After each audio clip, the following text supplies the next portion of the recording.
नमस्ते। बुढाबुढी भएको घरमा चाहिँ अब छुट्टै पकाउनु पर्ने हुन्छ। अहिले त मेरो बाबा बिमारी पनि हुनुहुन्छ है। आगोमा मलाई चाहिँ मैले दाल, मकैको चामल, बस्तीको चामल, दलिया, पनिर, क्यारट, बिट्स लगाएर चाहिँ खोले बनाइदिएको छु। बिमारी पनि हुनुहुन्छ, त्यही माथि मुखमा घाउ निस्केर खाना खानु भएको छैन।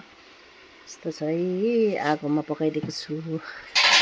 मेरो पापालाई अलिक बिसन्चो हुनुहुन्छ र बुढाबुढी घरमा भएको घरमा सबैलाई त्यही होला, खाना अलग्गै पकाउनु पर्ने स्थिति हुन्छ होला। दुई थरीको खाना पाक्छ। यङहरूले अलिक यस्तोहरू मन पराउँदैन, बुढाबुढी भएकोमा पकाउनै पर्ने हुन्छ।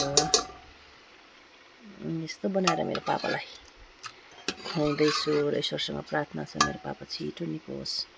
हेमोग्लोबिन अलिकति लो भएकोले गर्दा एकदम भएको छ। उहाँको लागि आजको मर्निङ चाहिँ मैले कोदोको खोले पातुलो खुवाइसकेकी छु। यो चाहिँ अब लन्चलाई त्यति बेसी त खानुहुन्न र पनि पनिर मन पराउँदैन। अब यसरी ग्रेट गरेर चाहिँ खोलेमा मिसायो भने चाहिँ चाल पाउनुहुन्न, खोलेसँग सुलुलु मिल्नुहुन्छ। यस्तै छ साथीभाइ हो, तपाईँहरूको पनि त्यही होला। बुढाबुढी घरमा भएको घरमा जेदनमा नि बनाएर खुवाउनुहोस् है आफ्नो बुढाबुढी आमा बाउ बाजे बोजूलाई।